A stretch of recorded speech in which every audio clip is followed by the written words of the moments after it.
I mean, what we need, not only do we need to allow the companies to fail and allow Americans to stop spending, the credit crunch is a good thing. The fact that credit is being denied to American consumers is a good thing, because credit is scarce. It's not unlimited. It's a function of savings. And if we want to have a real economy, if we want to have production, then savings need to go to producers. Well, they're not going to go to producers if they're squandered by consumers. They're not going to go to producers if the government is borrowing all the money. So what do we need? We need the government to eliminate the deficit and go to a surplus. We need, we need the government to stop spending money and depleting our savings. We need consumers to stop spending money and rebuild their savings. We need a recession. We need one badly. And what the government has to do is fess up and let us know, yes, this is the price we pay. For years of indulgence and reckless spending, now comes the sacrifice. Now comes the penance. We're going to have to take this recession. And there's nothing the government can do about it. The only thing the government can do about it is to acknowledge to the American public that the government is a burden on the economy. And in good times, maybe we can tolerate that burden. But in bad times, there's no way. And that the only way we're going to rebuild this economy is with a smaller government, not with a bigger government. And we need sound money. Unfortunately, we need high interest rates. We're getting the opposite.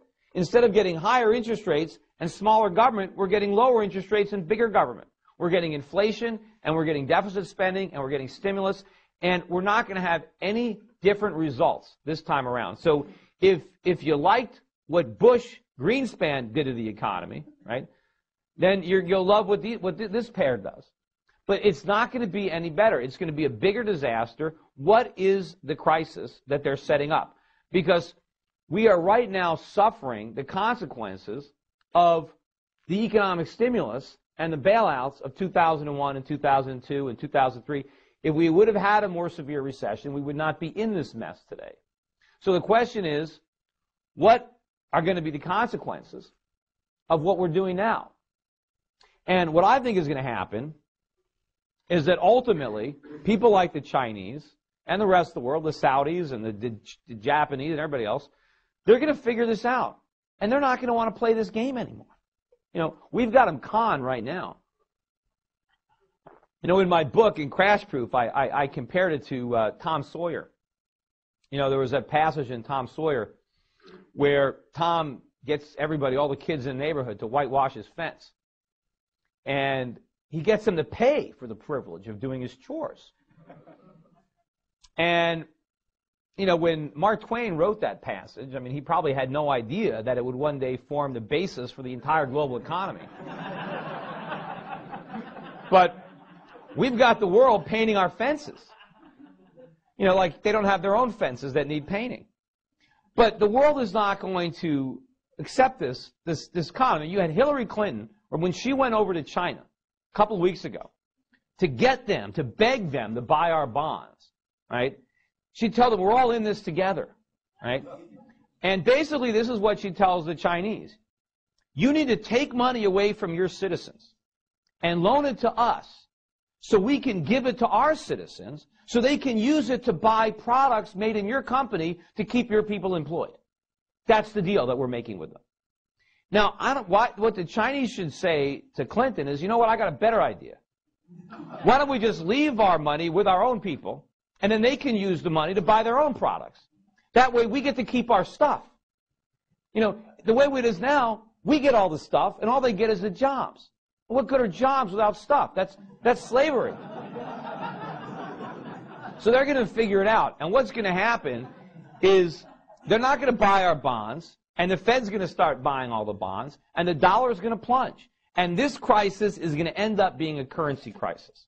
And when it becomes a currency crisis, then you're going to have higher consumer prices, and you're going to have higher interest rates. Right now, you know, we're creating a lot of inflation. A lot of people are talking about, oh, there's not inflation, it's deflation, right? That's all nonsense. Real estate prices are falling because they're too high. Stock prices are falling. But that's not deflation. That's just falling prices. There is no contraction of the money supply. It's growing like crazy. But the expansion of the money supply is not immediately showing up in rising prices for commodities or consumer goods because there are other temporary factors that are pushing prices down. At the same time, inflation is pushing prices up. You've got deleveraging, you've got bankruptcies, going out of business sales, you've got a lot of companies liquidating their inventory, and you have the dollar strong. And what happened was, paradoxically, when this crisis began, money flowed into America instead of fleeing America, which it will do ultimately. Can you imagine there's a giant, explosion and everybody's running towards the blast? That's what's going on.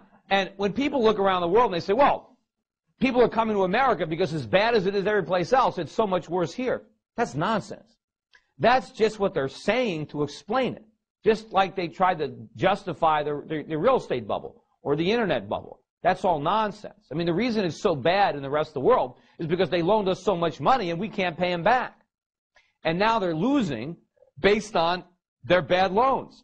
And what's really causing the global credit crunch is that we're borrowing so much money right now. We're crowding out everybody else. The fact that people are loaning us so much money means that private businesses around the world can't get capital. Why? Because it's all going to the U.S. government. That's why. So the world is suffering not because our economy is collapsing, but because they're foolishly trying to prop it up. And when they figure this out, then we're going to get a real economic crisis. Because when the dollar starts to plunge, and it will, then we're going to see prices rising sharply for consumer goods and interest rates rising. And if we think we have problems now, wait till we see how much worse they get when we throw rising consumer prices and rising interest rates into the mix. And there's nothing the government's going to do about it. Right now, unemployed people are getting the benefit of lower prices. Imagine when you're out of work and your prices are going up, because that's what's going to happen. And then this is going to be a real economic crisis. And then we're going to be in for very, very difficult choices. And unfortunately, the worst case scenario is one that is looking increasingly more likely, which is hyperinflation.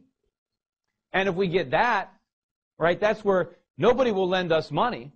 And so the Fed buys all the bonds in order to keep interest rates down and to maintain deficit spending. And then the velocity of money really starts to pick up. Nobody is going to want our money. Not even American citizens will want our money. And they will try to spend it as quickly as they can. I mean, the government might try to keep it together a little bit longer with regulation. Maybe we'll have capital controls. Maybe they'll make it illegal for American citizens to do what I'm doing with my clients right now, buying foreign currencies, foreign stocks. Maybe they'll make it illegal to buy gold.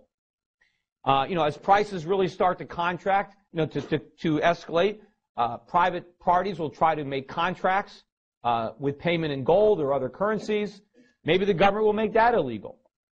There might be stores or people that actually don't want to accept dollars because their value is dropping too rapidly. The government will make that illegal. And that means they'll have a black market. That means if you want to buy something, you'll have to buy it on the black market, just like they did in the Soviet Union. The only reason you could buy anything there was because you bought it illegally. A lot of these things are going to happen. I think early on, probably even in Barack Obama's first term of office, I think we're going to have price controls.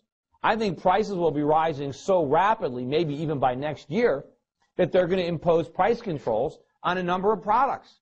Probably energy, probably gasoline, probably milk, bread, and I mean, we're repeating all the mistakes of the 1930s. We might as well repeat the mistakes of the 1970s. And so when they put on price controls, what's that going to be? Shortages, blackouts, long lines for gas, long lines for food, a lot of things are going to happen.